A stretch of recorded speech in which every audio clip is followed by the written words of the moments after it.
भगवान ने स्वयं शिव महापुराण नंदी को सुनाई थी।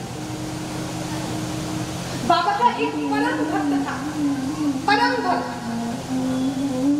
भक्त का नाम था महेश, परम भक्त। एक दिन जब वो परम भक्त बहुत छोटा था, 4-5 साल का हुआ था, उसके पिताजी ब्राह्मण थे, पंडित थे, अपने पिताजी के साथ एक मंदिर में गया। मंदिर में उसके पिताजी पूजा अर्चना कर रहे थे, विभिन्न प्रकार के मंत्रों से भगवान को प्रसन्न कर रहे थे, विभिन्न प्रकार के मंत्रों से। लेकिन जो महेश था वो बोल रहा था आ से अनार, बड़ी आ से आम, छोटी ई से इमली। अब महेश के पिताजी ने बोला, बेटा आप ये क्या कर रहे हो, आप ये क्या कर रहे हो?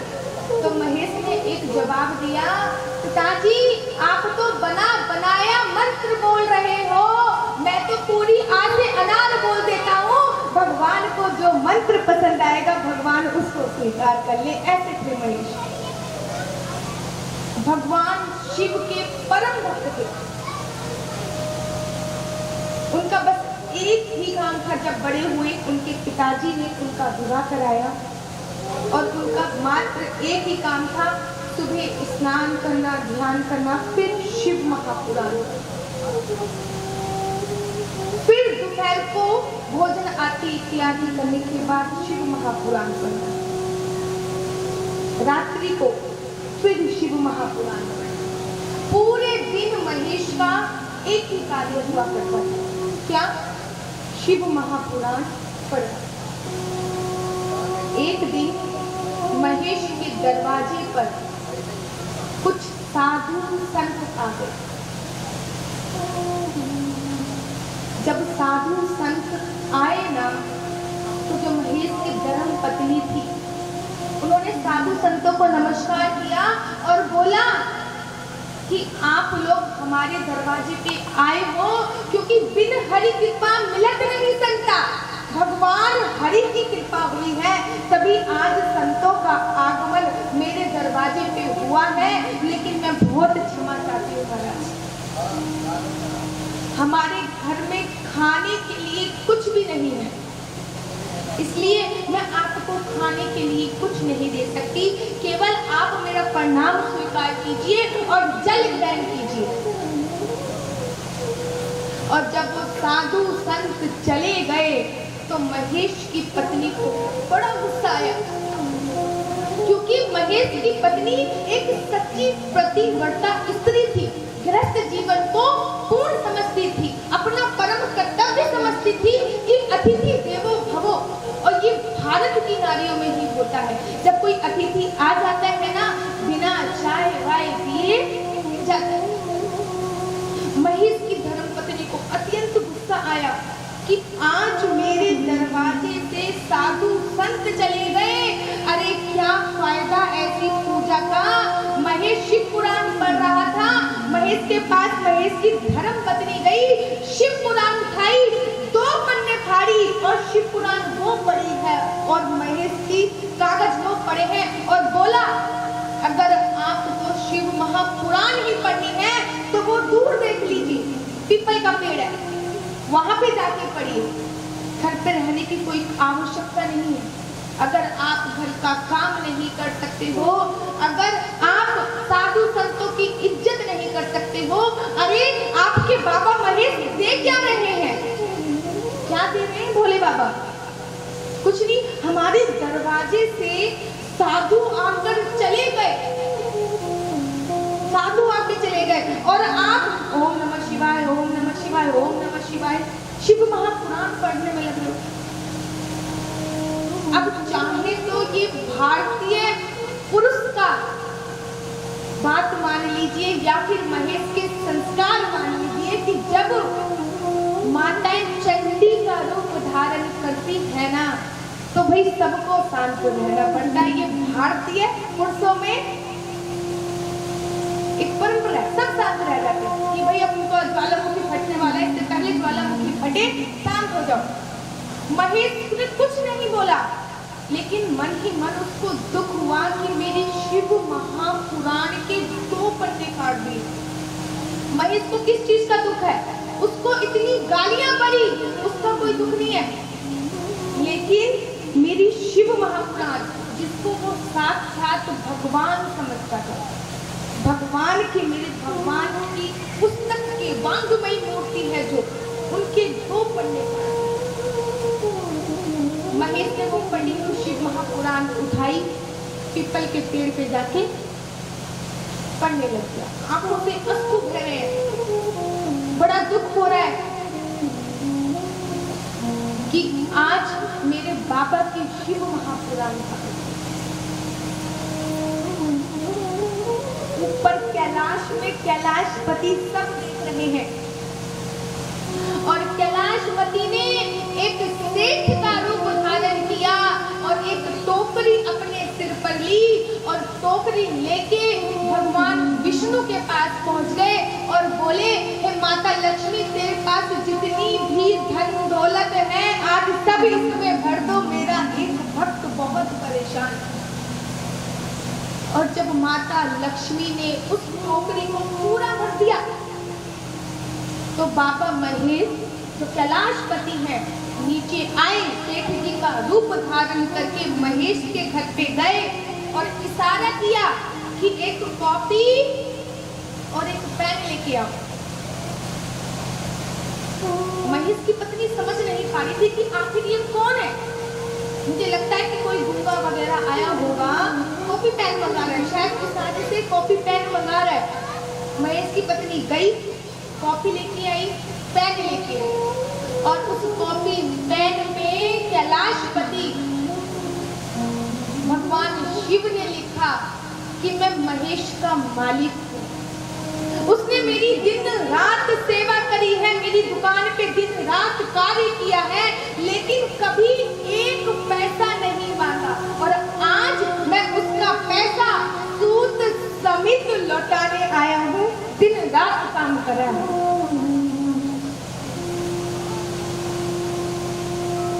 जब उन्होंने देखा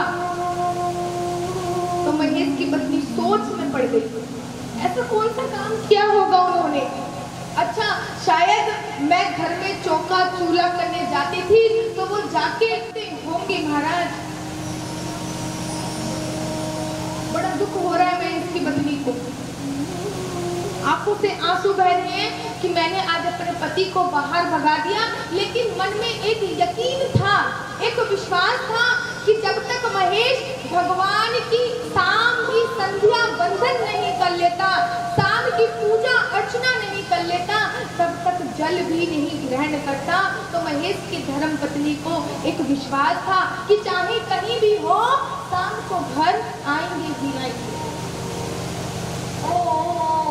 वो जो सोने की भरी हुई टोकरी थी ना, उसमें से एक गोला निकाला महेश की पत्नी।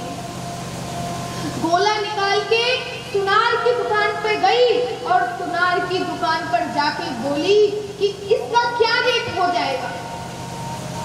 सुनार ने बोला, ऐसा गोला तो महाराज मैंने आज तक देखा ही नहीं है, तुम्हें जितने पैसे चाहिए तुम उतने पैसे ले जाओ। महेश की पत्नी पैसे लेके आई और वो होता नहीं, वो छोटा चेतन, क्या होता है वो छोटा सा टेम्पू, उसमें भर के सारा सामान लेके आ गई। घर का सोफा ले, परिज ले, राशन का सारा सामान लेके आ गई। बट अच्छे अच्छे पकवान बना के तैयार रख दिए कि शाम को महेश आएगा तो मैं उनको खिलाऊंगा। शाम होती है, महेश घर वापस लौटते हैं, अपनी वो कटी हुई शिव महापुराण के पन्ने और शिव महापुराण साथ में लेके चले जा रहे हैं और बोले जा रहे हैं, हरे राम, ओम नमः शिवाय, ओम नमः शिवाय। अपने घर पे आते हैं और घर पे आके क्या देखते हैं कि पूरा घर बदल चुका है महाराज। अभी मैं कुछ घंटों पहले गया था, तब घर ऐसा नहीं था और अब कुछ घंटों बाद आया हूँ, पूरा घर बदल गया। महेश की पत्नी महेश के पैर और कहती है, देखो पैसा आ गया तो पैरों में पड़ी है, और जब तक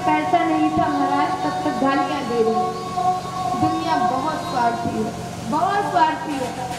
जब तुम्हारे पास मान सम्मान प्रतिष्ठा आएगी ना, वो तुम्हारे पास पीछे पीछे भागती चली जाएगी। लेकिन कहते हैं ना कि दुख का जो दुख होता है ना, वो अपनों का परिचय करा जाता है, अपनों का परिचय करा जाता है। शायद मैं उम्र में आप लोगों से बहुत छोटी हूँ, आपकी बेटी की तरह हूँ, किसी की बहन की तरह हूँ, लगभग सभी की बिटियाओं की तरह हूँ।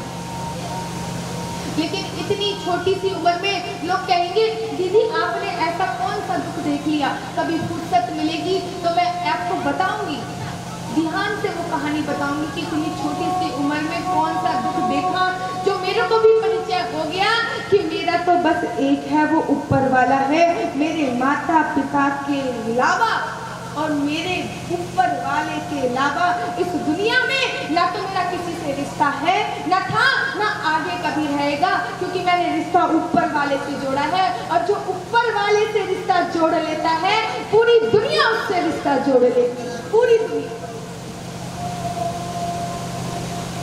महेश घर आता है, उसकी दीदी आज उसके चरणों में पड़ी है मदद, और कहती है अरे तुमने मुझे बताया नहीं, देखो तुम्हारे सेठ जी आए थे, तुम्हारा मेहनताना दे के गए हैं। अब महेश सोचने लग गया कि आखिर कौन से सेठ जी आए थे, कौन सा मेहनताना दे के गए हैं। महेश बड़े ध्यान से सोच रहा है कि कौन से सेठ जी आ गए। महेश कह रहा कौन से सेठ जी आए थे। महेश की पत्नी कहती है रुकिए, मैं आपको एक लेटर दिखाती हूँ, बड़ा लंबा छोटा सा लेटर लिख के गए हैं। और जब महेश ने वो लेटर देखा, लेटर के हर एक पत्र के हर एक शब्द में ओम ही ओम नजर आ रहा था। नीचे बाबा महेश के सिग्नेचर थे, हस्ताक्षर थे। महेश उनके पैरों में गिर गया, कहता हे देवी आज तुम्हारी बदौलत मुझे भगवान के दर्शन हो गए हैं, भगवान के दर्शन। लेकिन बड़ा अचंभा है कि भगवान कुछ बोले नहीं।